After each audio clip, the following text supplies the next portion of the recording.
Bonjour à tous et bienvenue dans ce nouvel épisode de la chaîne Le poids des connaissances. C'est Maxime et aujourd'hui, on plonge dans un sujet qui intéresse tous ceux qui veulent des épaules larges et esthétiques. Bien évidemment, je vais parler des élévations latérales. Faut-il faire ces élévations latérales aux haltères ou à la poulie? Pour répondre, je vais m'appuyer sur une étude scientifique toute fraîche que j'ai trouvée sur SCI Sport. Donc là, on n'est pas juste sur des impressions de salle, mais on est sur des vrais chiffres. Les élévations latérales, c'est vraiment l'exercice roi pour muscles deltoïde latéral. Ce faisceau qui donne la fameuse forme, vous savez, les noix de coco. Mais en salle, on entend souvent ouais, les haltères, c'est mieux, c'est plus naturel. Non, moi je préfère la poulie, c'est constant, il y a plus de tension, patati patata. Le problème, peu d'études comparaient vraiment les deux avec une méthodologie sérieuse. C'est là que cette recherche change la donne. On a 24 pratiquants expérimentés qui ont participé.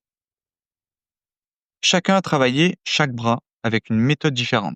Haltère d'un côté, poulie de l'autre. On est parti sur un programme de 8 semaines, avec 2 séances par semaine, les répétitions jusqu'à l'échec, et la charge était entre 12 à 16 RM. Je m'explique. Une RM, c'est une répétition max. Par exemple, si la personne faisait 16 répétitions max, ben, elle ne pouvait pas en faire 17, tout simplement.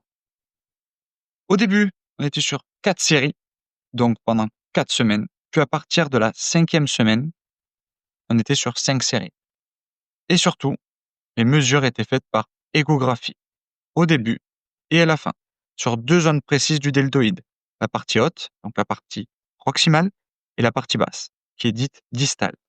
On parle donc d'une étude ici qui est quand même contrôlée, qui est assez précise, vraiment, et mesurée au millimètre près.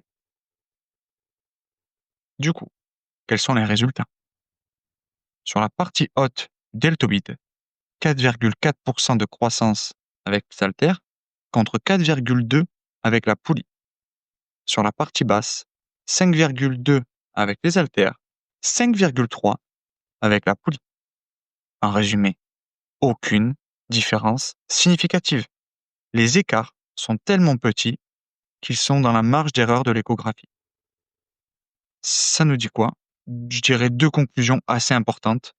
Sur le court terme, en 8 semaines, pour des pratiquants déjà expérimentés, les 2 méthodes sont aussi efficaces.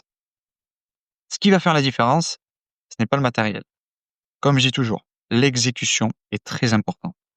La charge est très importante. Ça sert à rien de mettre trop lourd sur ce type d'exercice. Et la régularité.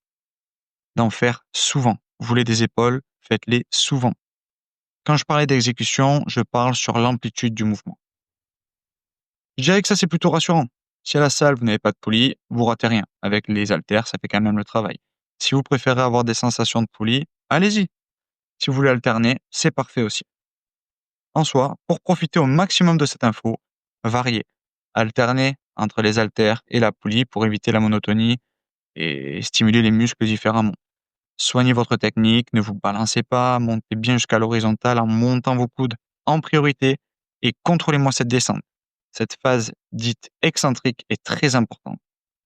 Adaptez vos charges, visez la brûlure à ce niveau-là. Au niveau des épaules, sentez vraiment une brûlure musculaire. Donc n'allez pas me faire du 5x5, vous ne sentirez pas grand-chose.